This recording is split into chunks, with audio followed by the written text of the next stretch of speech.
Say hi, everyone. Hi. Say hi. Hi, everyone. Hi. So this week we're going to start a sermon series based on Dr. Seuss. So what we thought we would do is before that service, we're going to read the book that we're going to talk about that week. So this week's our first one. We're going to read the Lorax. Sorry, Alice. But we're going to read the book. Feel free to share this with your kiddos. Feel free to read the book yourselves if you have it.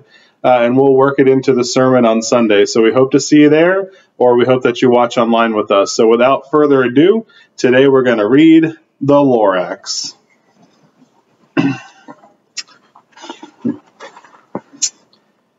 At the far end of town where the grickle grass grows, and the wind smells slow and sour when it blows, and no birds ever sing excepting old crows, is the street of the lifted Lorax.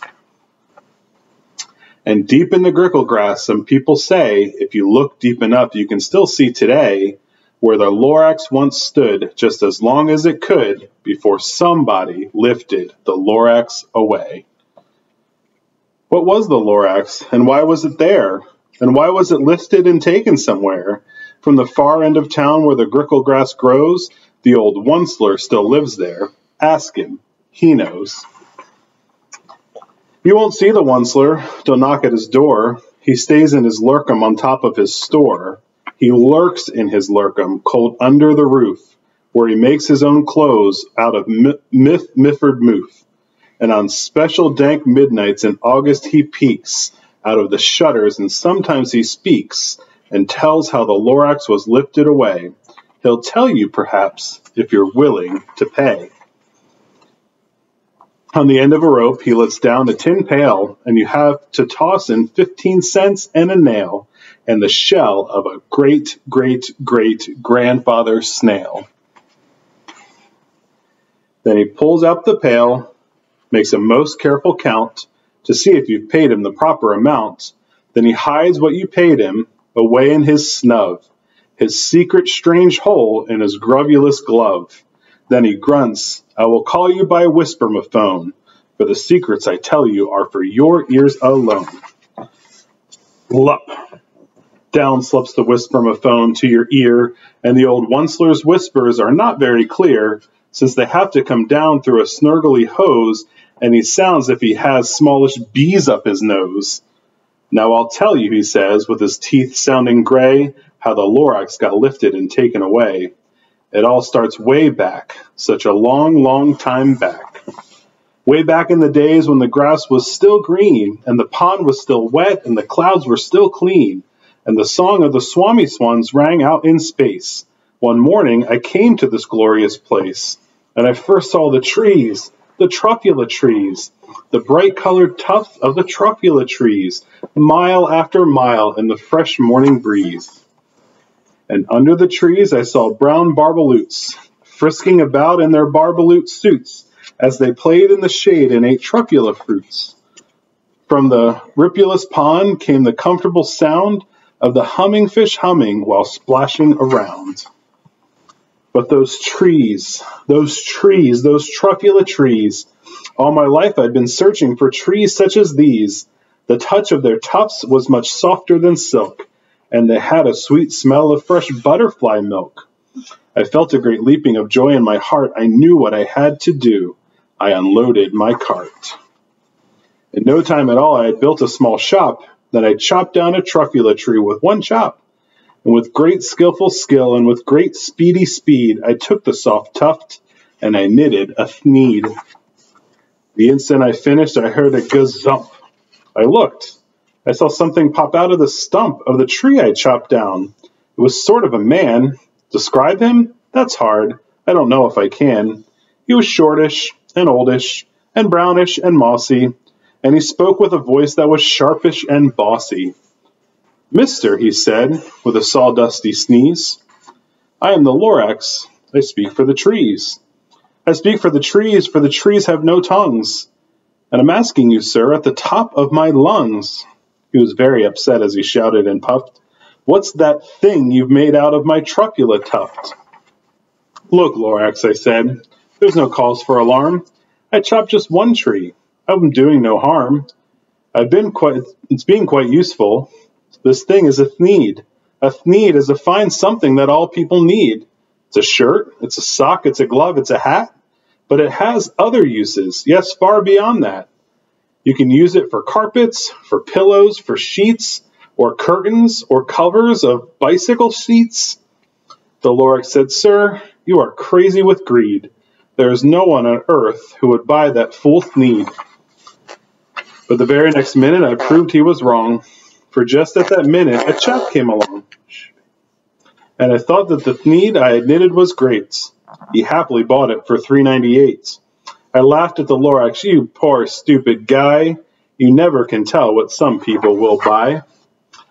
"I repeat," cried the Lorax, "I speak for the trees." "I'm busy," I told him. "Shut up, if you please." Oh, that's not very nice. I rushed across the room and in no time at all built a radio phone. I put in a quick call.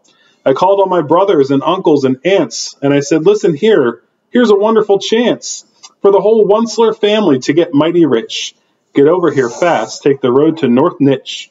Turn left at Weehawken, sharp right at South Stitch." And in no time at all, in the factory I had built, the whole Onceler family was working full tilt. We were all knitting thneeds, just as busy as bees, to the sound of the chopping of truffula trees. Then, oh, baby, oh, how my business did grow. Now chopping one tree at a time was too slow. So I quickly invented a super axe hacker. With one whack, it whacked off 4 truffula trees at one smacker. We were making thneeds 4 times as fast as before, and that Lorax, he didn't show up anymore. But the next week he knocked on my new office door. He snapped, "I'm the Lorax who speaks for the trees, which you seem to be chopping as fast as you please. But I'm also in charge of the brown barbaloots, who played in the shade in their barbaloot suits, and happily lived eating truffula fruits. Now, thanks to your hacking my trees to the ground, there's not enough truffula fruit to go round, and my poor barbaloots are getting the crummies, because they have gas and no food in their tummies. They love living here, but I can't let them stay. They'll have to find food, and I hope that they may. Good luck, boys," he cried, and he sent them away. I, the Onceler, felt sad as I watched them all go. But business is business, and business must grow, regardless of crummies and tummies, you know.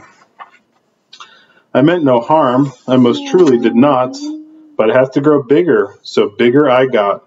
I biggered my factory, I biggered my roads, I biggered my wagon, I biggered the loads of the thneeds I shipped out.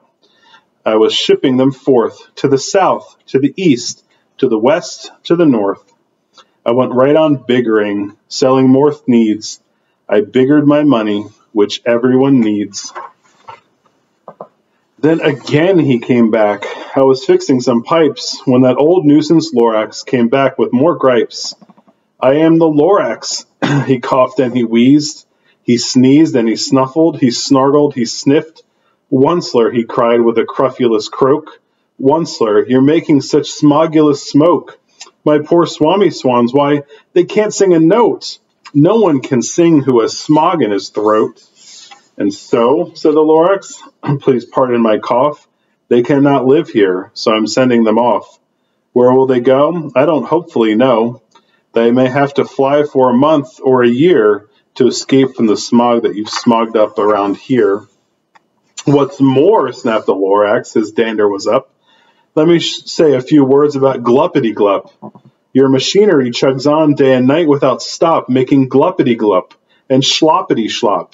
And what do you do with this leftover goo? I'll show you, you dirty old Onceler man, you. You're glumping the ponds where the humming fish hummed. No more can they hum, for their gills are all gummed. So I'm sending them off. Oh, their future is dreary. They'll walk on their fins and get woefully weary in search of some water that isn't so smeary." And then I got mad. I got terribly mad. I yelled at the Lorax, "Now listen here, Dad. All you do is yap, yap, and say bad, bad, bad, bad. Well, I have my rights, sir, and I'm telling you, I intend to do to go on doing just what I do. And for your information, you Lorax, I'm figuring on biggering and biggering and biggering and biggering, turning more truffula trees into needs which everyone needs. And at that very moment, we heard a loud whack. From outside in the fields came a sickening smack of an axe on a tree. Then we heard the tree fall, the very last truffula tree of them all. No more trees, no more needs, no more work to be done. So in time, my uncles and aunts, everyone, all waved me goodbye. They jumped into my cars and drove away under the smog-smeared stars. Now all that was left neath the bad-smelling sky was my big empty factory, the Lorax and I. And the Lorax said nothing, just gave me a glance, just gave me a very sad backwards glance as he lifted himself by the seat of his pants, and I'll never forget the grim look on his face when he hoisted himself and took leave of this place, through a hole in the smog without leaving a trace. And all that Lorax left was here in this mess was a small pile of rocks with one word, unless. Whatever that meant, well, I just couldn't guess. That was long ago, but each day since that day, I've sat here and worried away. Through the years, while my buildings have fallen apart, I've worried about it with all of my heart. But now, said the Onceler, now that you're here, the words of the Lorax seem perfectly clear. Say with me. Unless someone like you cares a whole awful lot, nothing is going to get better. It's not. So, catch, called the Onceler. He let something fall. It's a truffula seed. It's the last one of all. You're in charge of the last of the truffula seeds, and truffula trees are what everyone needs. Plant a new truffula, treat it with care, give it clean water and feed it fresh air. Grow a forest, protect it from axes that hack, then the Lorax and all of his friends may come back. The end. Thanks, everyone. Have a good weekend.